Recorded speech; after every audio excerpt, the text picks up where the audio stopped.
Zharnel, tell me a bit about what is going on today, what you're doing with those kids up there. Today I'm working with Vita Coco and Greenhouse Sports, helping out the kids, in overall skills, boosting their self-esteem, confidence, showing them a little bit of drills, what it's like to be a professional sprinter, and just overall just interacting with them. They don't usually get the opportunity to meet someone like myself, and they probably might see me on TV, but to interact with me face to face, this is the opportunity for them, and I'm very happy and very grateful to be here with them, and just overall just have lots of fun with the kids today. Why does it matter to you to do stuff like this and kind of give back? It's important because I've never had this opportunity, and I know there are kids who are, who has less advantage, to have certain opportunities. And for me, giving back has always something my mom has instilled in me from growing up. And in any way, shape, or form, I love to inspire.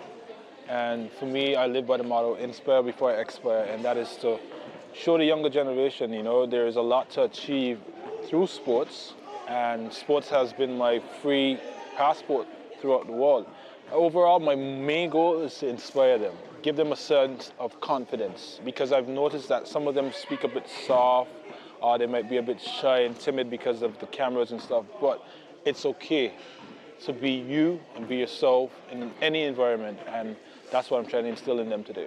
The last time we saw you was in Paris, the day after you won that medal in the relay. Yeah.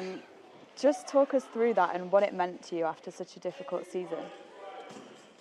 It felt good to walk away from Paris with hardware, being on the podium. I wasn't leaving there without anything. There was a meme with, I can't remember who it was, he mentioned something, I'm not leaving here without something. And that was me. I was not leaving Paris without something. And despite having a very difficult season due to a hamstring injury, which kind of sucked in the very late part of the season, I was determined. I wanted to leave with something and make myself proud and make my team proud, and I was happy to do so, but coming back for revenge. Yeah. Trust me, I am. Okay, we'll get onto that. Like you said, the hamstring injury came up late in the season. You were out for the British Champs. You came back for the Diamond League in London. Yeah. You were in Paris, but how was it while you were kind of leading up to Paris? I wasn't race sharp because the time gap I had between London and the Olympics was very, very narrow window. I wasn't able to have much races after the injury because I was out for about 4 weeks. So I only had 2 weeks to play with. So there's not much races I could actually get in to get race sharp. In training, I was hitting times, but you can hit times in training. Competition and training is two different speed games. And I was hitting the times in training, but I wasn't getting enough races to get me sharp for Paris. And Paris, the heats of the 100 meters was my second 100 meters for the season. So it was difficult. And then you pulled out of the 200. Yeah. Talk me through that decision and also then running the relay. After the semifinals of the 100, I started feeling my hamstring. My hamstring was tight, I was having spasms, it was sensitive because of the sciatic nerve I was feeling there, and I felt a lot of discomfort. I got it checked out with the doctors, I got an MRI. It showed that I had a slight strain in the area, so I needed to rest. And if I was to run the 200 meters, it would have irritated it. I'll probably have torn the hamstring all over again. And then that obviously would have set me back drastically from my background training and stuff. So I had to make the decision. It was very difficult for me to do that because the 200 meters is also one of my favorite events. And I felt as if I had an opportunity right there in the 200 where I could have bettered my performance from the 100. But I had to make a sacrifice, and that sacrifice was to miss out from the 200 in order to help the team as well in the relay. We weren't sure if we were going to run, but I said to them after I pulled out and I got my hamstring checked out by the doctors, I said I want to give it one more try.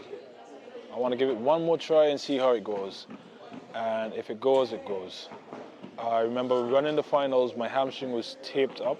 I had to take some paracetamol to calm the nerves and the pain that I was feeling. And right after I crossed the line, my hamstring was hurting me again. but I got a medal and I was able to smile at the end of the day. You had a really difficult season this year, right? After, I guess, a hard 2022 with a lot of false starts, and an incredible 2023 with those British records. How do you kind of adjust to the whirlwind of it all? I had time to sit down and think about that. It can be a bit difficult, especially having such a high season last year, and then this season I didn't really get to give myself a season because of the hamstring. But that makes me a lot more determined to go into next year again and give it another try. I want to ask you about your rivalry with Noah Lyles, because it's kind of been built up, right? And maybe it was dramatized in the Netflix documentary, but what is it like, your relationship with him? Because there were parts of that documentary where you really supported him, especially at the World Champs in Budapest, where he was full of emotion. What is it like for you? At the end of the day, we are serious competitors, but it's not like we hate each other or anything. I personally don't dislike him. I probably don't like his ways in regards to how he gets on the track. Who are you fearful of? Me, myself, and I. I guess that's the way how he gives himself confidence and stuff. But overall, I don't have any issue with Noah Lyles. I don't have anything against him. I mean, at the end of the day, we're all out there fighting for the same medals and stuff. So, I mean, you're going to bring your game, I'm going to bring my game. We probably might clash head to head because at the end of the day, we are so driven by our egos. You get to see different characters in us. When you say you don't like his ways, do you think it can benefit the sport?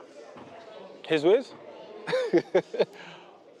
I don't know. I really don't know. And talk to me about Grand Slam track. Is that something that you've been approached about? Do you want to run in that? I said to my coach, I said to my agent, it could be something that we might pick up. You know, I find it very interesting to have something like that new to the sport of track and field. I feel it gets a bit of head turns here and there, brings a little bit more light to the sport, and I want to be a part of that. So, who knows? We'll see. Just like Noah Lyles gets a few head turns. His head turns and my head turns are probably different. You said that you're back with a revenge, right? What does that mean? I know what I'm capable of, and I want to showcase to myself, most importantly. And I feel as if there's more opportunities along the way that I can still grasp, and why not? Just use that fuel that I felt from not being able to perform the way I wanted to perform in the Olympics, and carry that same energy going over into the next season, where I can better myself, get faster times, being on the podium, and just overall just ticking the boxes. What are you capable of? A lot. What? My true potential is what I'm trying to unlock, and that's what I'll be most satisfied with when I turn my back from the sport. Could you win in Olympic Games? Why not?